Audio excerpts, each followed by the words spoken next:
സുഹൃത്തുക്കളെ, കഴിഞ്ഞ കുറച്ച് ദിവസങ്ങളായി ഇന്ത്യ ആണവോർജ മേഖലയിൽ വലിയൊരു അത്ഭുതം സൃഷ്ടിച്ചു എന്ന് നിങ്ങൾ തുടർച്ചയായി കേൾക്കുന്നുണ്ടാകാം. അതായത് വരും ദശകങ്ങളിൽ ഇന്ത്യക്ക് സുസ്ഥിരമായ അടിസ്ഥാനത്തിൽ വൈദ്യുതി ലഭിക്കാൻ സഹായിക്കുന്ന എന്തോ ഒന്ന് ഇന്ത്യ ചെയ്തു. കൽപ്പാക്കം റിയാക്ടർ ക്രിട്ടിക്കാലിറ്റി കൈവരിച്ചതോടെ ഇന്ത്യ പുതിയൊരു ആണവ യുഗത്തിലേക്ക് കടക്കുന്നു എന്ന ഈ വാർത്ത നിങ്ങൾ കേട്ടിട്ടുണ്ട്. ഇവിടെ ഉയരുന്ന ചോദ്യം ഇന്ത്യ കൃത്യമായി എന്താണ് ചെയ്തത് എന്നാണ്.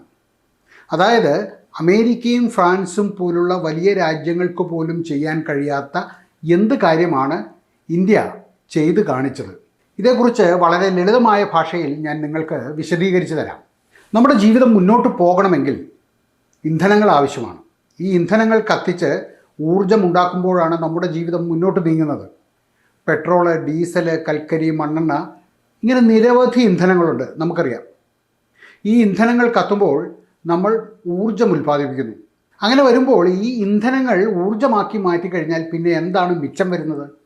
ഇപ്പോൾ പെട്രോളും ഡീസലും മണ്ണെണ്ണയെല്ലാം കത്തിയാൽ എന്താണ് മിച്ചം വരുന്നതെന്ന് നമുക്കറിയാം. കുറച്ച് കരിയും കുറച്ച് പുകയും കാർബൺ ഡൈ ഓക്സൈഡും കാർബൺ മോണോക്സൈഡും ഒക്കെ ആയിരിക്കും.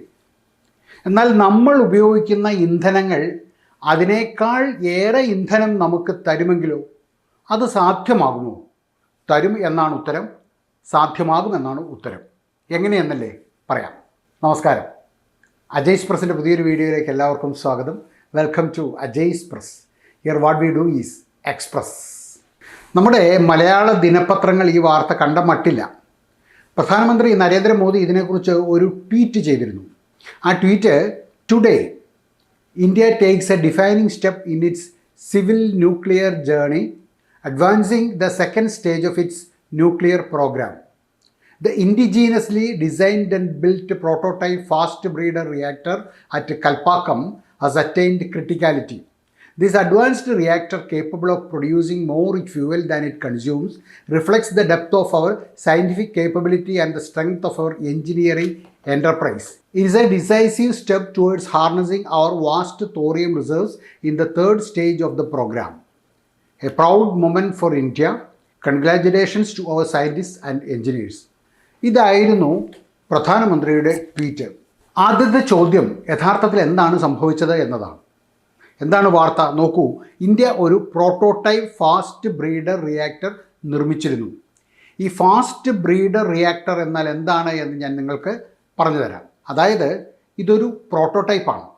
സാധാരണയായി നമ്മൾ ഒരു ന്യൂക്ലിയർ പ്ലാന്റ് നിർമ്മിക്കുന്നു. അതിൽ നിന്നും വൈദ്യുതി ഉൽപ്പാദിപ്പിക്കുന്നു. നമ്മൾ വീടുകളിൽ അത് ഉപയോഗിക്കുന്നു. അത് വാണിജ്യപരമായ ഒന്നാണ്. എന്നാൽ അതിനു മുൻപ് നിങ്ങളൊരു പ്രോട്ടോടൈപ്പ് നിർമ്മിക്കേണ്ടതുണ്ട്. നിങ്ങളുടെ സാങ്കേതിക വിദ്യ വിജയകരമാണോ എന്ന് പരിശോധിക്കേണ്ടതുണ്ട്. ആ പ്രോട്ടോടൈപ്പ് ഫാസ്റ്റ് ബ്രീഡർ റിയാക്ടർ തമിഴ്നാട്ടിൽ ചെന്നൈക്കടുത്തുള്ള കൽപ്പാക്കത്താണ് നിർമ്മിച്ചിരിക്കുന്നത്. അവിടെ നേരത്തെ തന്നെ നമ്മുടെ ന്യൂക്ലിയർ പ്ലാന്റ് ഉണ്ട്. അവിടെയാണ് ഈ പ്രോട്ടോടൈപ്പ് നിർമ്മിച്ചത്. ഒടുവിൽ അത് ക്രിട്ടിക്കാലിറ്റി കൈവരിച്ചിരിക്കുന്നു. അപ്പോൾ എന്താണ് ഈ ക്രിട്ടിക്കാലിറ്റി എന്ന് ചോദിച്ചാൽ, ഒരു ന്യൂക്ലിയർ ചെയിൻ റിയാക്ഷൻ സ്വയം നിലനിൽക്കാൻ പ്രാപ്തമാകുന്ന ഘട്ടത്തെയാണ് അങ്ങനെ വിളിക്കുന്നത്. അതായത് നമുക്ക് വൈദ്യുതി ലഭിക്കാൻ തുടങ്ങുന്നു. വാണിജ്യാടിസ്ഥാനത്തിൽ വൈദ്യുതി ഉൽപ്പാദിപ്പിക്കുന്നതിന് മുൻപുള്ള ഏറ്റവും നിർണായകമായ ഘട്ടമാണിത്. നമ്മൾ ക്രിട്ടിക്കാലിറ്റി കൈവരിക്കുന്നുണ്ടോ എന്നത്. ഇത് നിർമ്മിച്ചത് ഭവിനി, ഭാരതീയ നാഭികീയ വിദ്യുത് നിഗം ലിമിറ്റഡ് ആണ്. ഇത് സൂചിപ്പിക്കുന്നത് ഇന്ത്യ അതിൻ്റെ ന്യൂക്ലിയർ പ്രോഗ്രാമിൻ്റെ രണ്ടാം ഘട്ടത്തിലേക്ക് പ്രവേശിച്ചു എന്നാണ്. ഈ ഫാസ്റ്റ് ബ്രീഡർ റിയാക്ടർ എന്ന് പറഞ്ഞാൽ എന്താണ്? ഏതൊരു സാധാരണ ന്യൂക്ലിയർ റിയാക്ടറിലും യുറേനിയം, പ്ലൂട്ടോണിയം തുടങ്ങിയ ഭാരമേറിയ ആറ്റങ്ങളെ വിഭജിക്കുന്നു. അത് വിഭജിക്കപ്പെടുമ്പോൾ നമുക്ക് ഊർജം ലഭിക്കുന്നു. അത് നമ്മൾ വൈദ്യുതിയായി ഉപയോഗിക്കുന്നു. ഇതിനൊപ്പം ന്യൂട്രോണുകളും ലഭിക്കുന്നു. ഈ ന്യൂട്രോണുകളാണ് ചെയിൻ റിയാക്ഷൻ നിലനിർത്തുന്നത്. ഇത് വീണ്ടും വിഭജിക്കപ്പെടുന്നു. വീണ്ടും ഊർജവും ന്യൂട്രോണുകളും ലഭിക്കുന്നു. ഇതിനെ എന്തുകൊണ്ടാണ് ഫാസ്റ്റ് എന്ന് വിളിക്കുന്നത്? സാധാരണ റിയാക്ടറുകളിൽ മോഡറേറ്ററുകൾ ഉണ്ടാകാറുണ്ട്. ഇന്ത്യയിൽ നമ്മൾ ഹെവി വാട്ടർ മോഡറേറ്ററായി ഉപയോഗിക്കുന്നു. എന്നാൽ ഫാസ്റ്റ് ബ്രീഡർ റിയാക്ടറിൽ മോഡറേറ്ററുകൾ ഇല്ല. പകരം ലിക്വിഡ് സോഡിയം പോലെയുള്ള കൂളൻറ്റുകളാണ് ഉള്ളത്. ഇത് ഫാസ്റ്റ് ന്യൂട്രോണുകളെ ഉപയോഗിക്കുന്നു. ഫാസ്റ്റ് ന്യൂട്രോണുകൾ ഉയർന്ന ഊർജത്തിൽ അതിവേഗം സഞ്ചരിക്കുന്നു.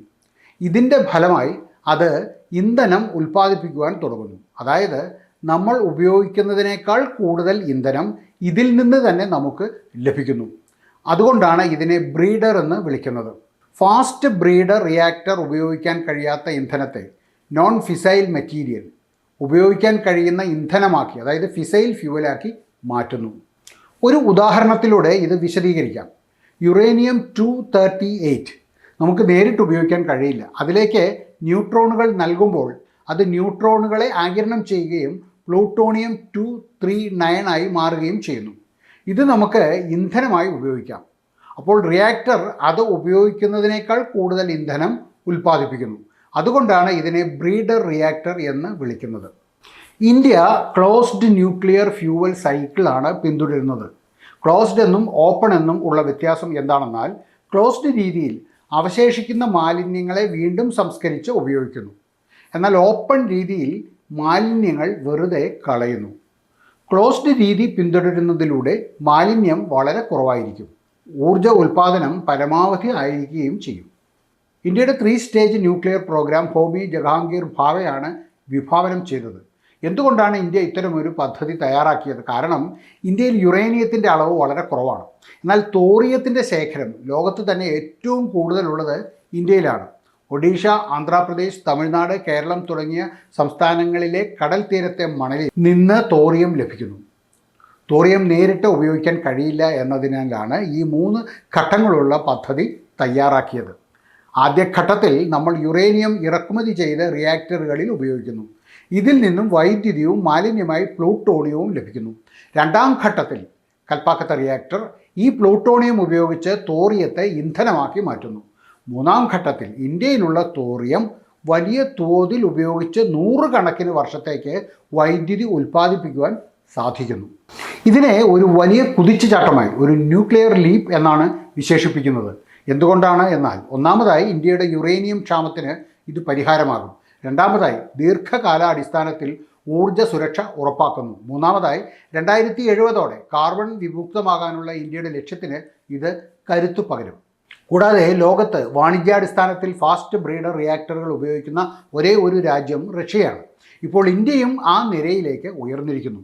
അമേരിക്കയും ഫ്രാൻസും ഇതിനായിട്ട് ധാരാളം നിക്ഷേപം നടത്തിയിരുന്നെങ്കിലും സാങ്കേതിക തകരാറുകൾ കാരണം അവർക്ക് ഇത് പൂർത്തീകരിക്കാൻ കഴിഞ്ഞില്ല. ജപ്പാനും ഈ ശ്രമത്തിൽ പരാജയപ്പെട്ടു. അതുകൊണ്ട് തന്നെ ഇന്ത്യയുടെ ഈ വിജയം വളരെ വലുതാണ്. ഇത് ഇന്ത്യയുടെ തദ്ദേശീയമായ സാങ്കേതിക വിദ്യയാണ്, ഇൻഡിജീനസ് ടെക്നോളജിയാണ്. ഇതിന് സാങ്കേതികമായ വെല്ലുവിളികളും ഉയർന്ന ചെലവും ഉണ്ടെങ്കിലും വരും കാലത്ത് ഊർജ്ജ മേഖലയിൽ ഇന്ത്യയെ സ്വയം പര്യാപ്തമാക്കാൻ ഇത് സഹായിക്കും. ഈ വീഡിയോ നിങ്ങൾക്ക് ഇഷ്ടമായിട്ടുണ്ടെങ്കിൽ മറ്റുള്ളവർക്ക് കൂടി ഒന്ന് ഷെയർ ചെയ്ത് കൊടുക്കുക. വീഡിയോ കണ്ട എല്ലാവർക്കും നന്ദി. നമസ്കാരം.